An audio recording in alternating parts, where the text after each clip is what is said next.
नमस्कार, बहुत स्वागत है आप सभी का। आप देख रहे हैं न्यूज़ 18 इंडिया और मैं हूं आपके साथ कृतिका सिंह। और आइए अब आपको दिखाते हैं देश और दुनिया की 20 बड़ी खबरें। प्रयागराज में उमेश पाल हत्याकांड केस में लगातार एक्शन जारी है। आज तीसरे दिन एक और आरोपी मास्कुद्दीन के खिलाफ बुलडोजर की कार्रवाई होने जा रही है। मास्कुद्दीन अतीक अहमद का फाइनेंसर बताया जा रहा है। अहमदपुर में जीटी रोड पर इसका आलीशान मकान है। मौके पर पुलिस फोर्स, राजस्व और पीटीआई के अधिकारी पहुंचे हैं। प्रयागराज से बाहुबली पूर्व सांसद अतीक अहमद को एक और बड़ा झटका लगा है। इलाहाबाद हाईकोर्ट ने अतीक अहमद के छोटे बेटे अली अहमद की जमानत नामंजूर कर दी है। कोर्ट ने कहा कि उमेश पाल हत्याकांड में अली अहमद का नाम सामने आया है, ऐसे में इसे जमानत नहीं दी जा सकती है। कोर्ट ने अपने फैसले में कहा कि अगर जमानत दी तो गवाहों और समाज के लिए सुरक्षित नहीं होगा। प्रयागराज में माफिया अतीक अहमद के बेटे अली अहमद की मुश्किलें बढ़ती दिख रही है। आज अली अहमद की जेल बदली जा सकती है। अली अहमद को बुंदेलखंड या फिर वेस्टर्न यूपी की किसी जेल में शिफ्ट किया जा सकता है। अली अहमद फिलहाल प्रयागराज की नैनी सेंट्रल जेल में बंद है। उमेश पाल शूटआउट केस के बाद अली अहमद को प्रयागराज जेल की तन्हाई बैरक में डाल दिया गया था। उमेश पाल हत्याकांड में फरार शूटर्स और दूसरे आरोपियों पर इनामी राशि बढ़ाई जाएगी। पुलिस कमिश्नर ने सभी शूटर्स पर 50-50 हजार का इनाम घोषित किया है। इनामी राशि बढ़ाने के लिए धूमनगंज पुलिस ने पुलिस कमिश्नर के जरिए शासन को प्रस्ताव भेजा है। शूटर्स पर इनामी राशि 1 लाख से 5 लाख तक बढ़ाई जा सकती है।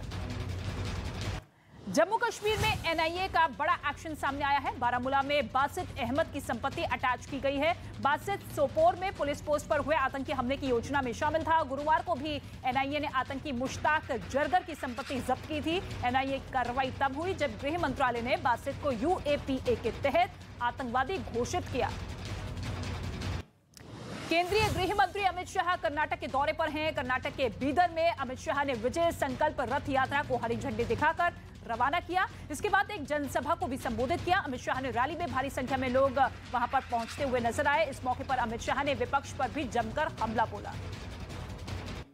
प्रधानमंत्री नरेंद्र मोदी ने पोस्ट बजट वेबिनार को संबोधित किया। इस दौरान पीएम मोदी ने कहा कि भारत में पर्यटन क्षेत्र को नई ऊंचाई देने के लिए लीक से हटकर सोचना होगा। इसके साथ ही लॉन्ग टर्म प्लानिंग करनी होगी। पीएम मोदी ने अपने संबोधन में कहा कि आज का नया भारत नए वर्क कल्चर के साथ आगे बढ़ रहा है और पर्यटन को बढ़ावा देने के लिए केंद्र सरकार ने बॉर्डर किनारे बसे गांवों के लिए वाइब्रेंट बॉर्डर विलेज योजना भी शुरू की है। दिल्ली में आबकारी घोटाले पर बीजेपी ने केजरीवाल सरकार के खिलाफ मोर्चा खोल दिया है। भारतीय जनता पार्टी ने जन जागरण अभियान की शुरुआत की है। बीजेपी ने मुख्यमंत्री अरविंद केजरीवाल पर निशाना साधते हुए उनके इस्तीफे की मांग की है। बीजेपी ने आरोप लगाया है कि दिल्ली में जो शराब घोटाला हुआ है वो बिना मुख्यमंत्री की इजाजत के नहीं हो सकता है।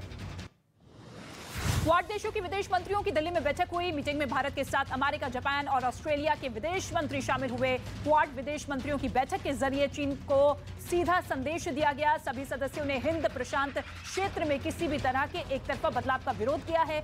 साथ ही हिंद प्रशांत क्षेत्र शांति, स्थिरता और समृद्धि के लिए कदम उठाने पर जोर देता हुआ नजर आया।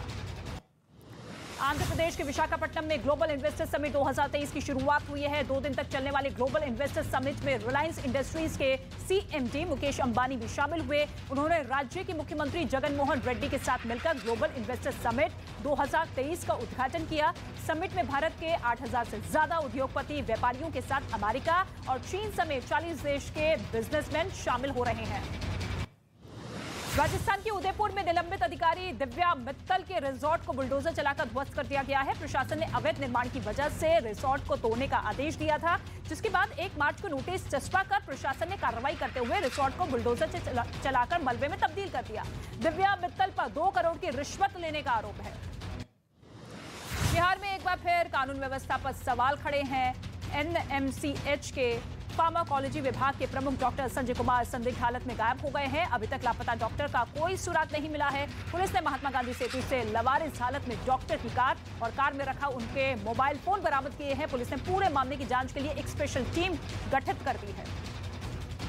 महाराष्ट्र के पुणे में रेलवे यार्ड में खड़ी ट्रेन में अचानक आग लग गई। आग लगने की जानकारी मिलते ही दमकल कर्मी मौके पर पहुंचे और आग बुझाने की कोशिश में जुट गए, लेकिन तब तक भीषण आग की लपटों में कई बोगियां जलकर राख हो गई थी। ट्रेन में आग किन कारणों से लगी है, फिलहाल इसका पता नहीं चल पाया है। वहीं आग लगने के बाद रेल अधिकारी मौके पर पहुंचे और जांच के आदेश दिए गए।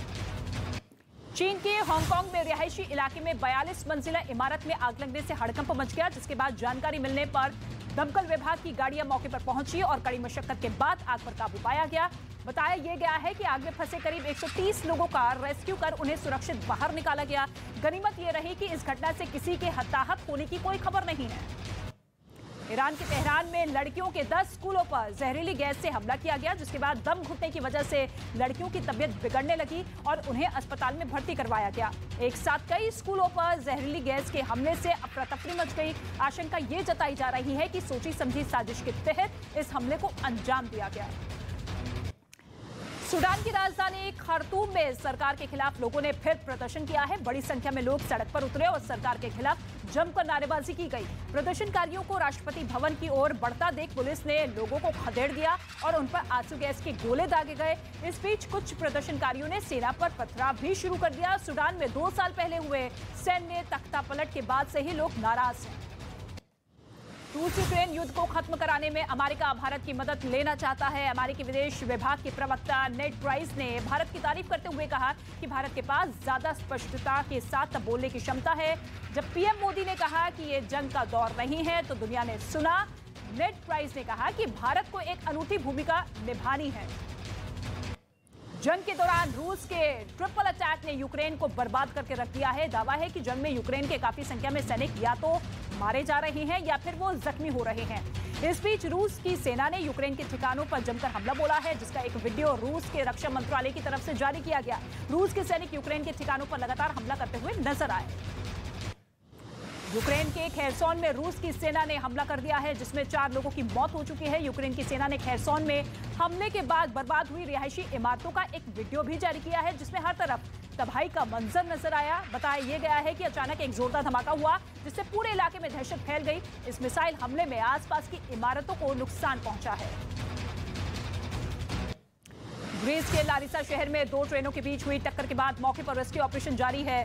ट्रैक से ट्रेनों के मलबे को हटाया जा रहा है, जिसके बाद इस लाइन पर रेल सेवा को फिर से बहाल किया जाएगा। 2 दिन पहले एक पैसेंजर ट्रेन और मालगाड़ी के बीच भीषण टक्कर हो गई थी, जिसमें करीब 46 लोगों की जान चली गई थी। ये ट्रेन एथेंस से रवाना हुई थी, जिसमें 350 लोग सवार थे।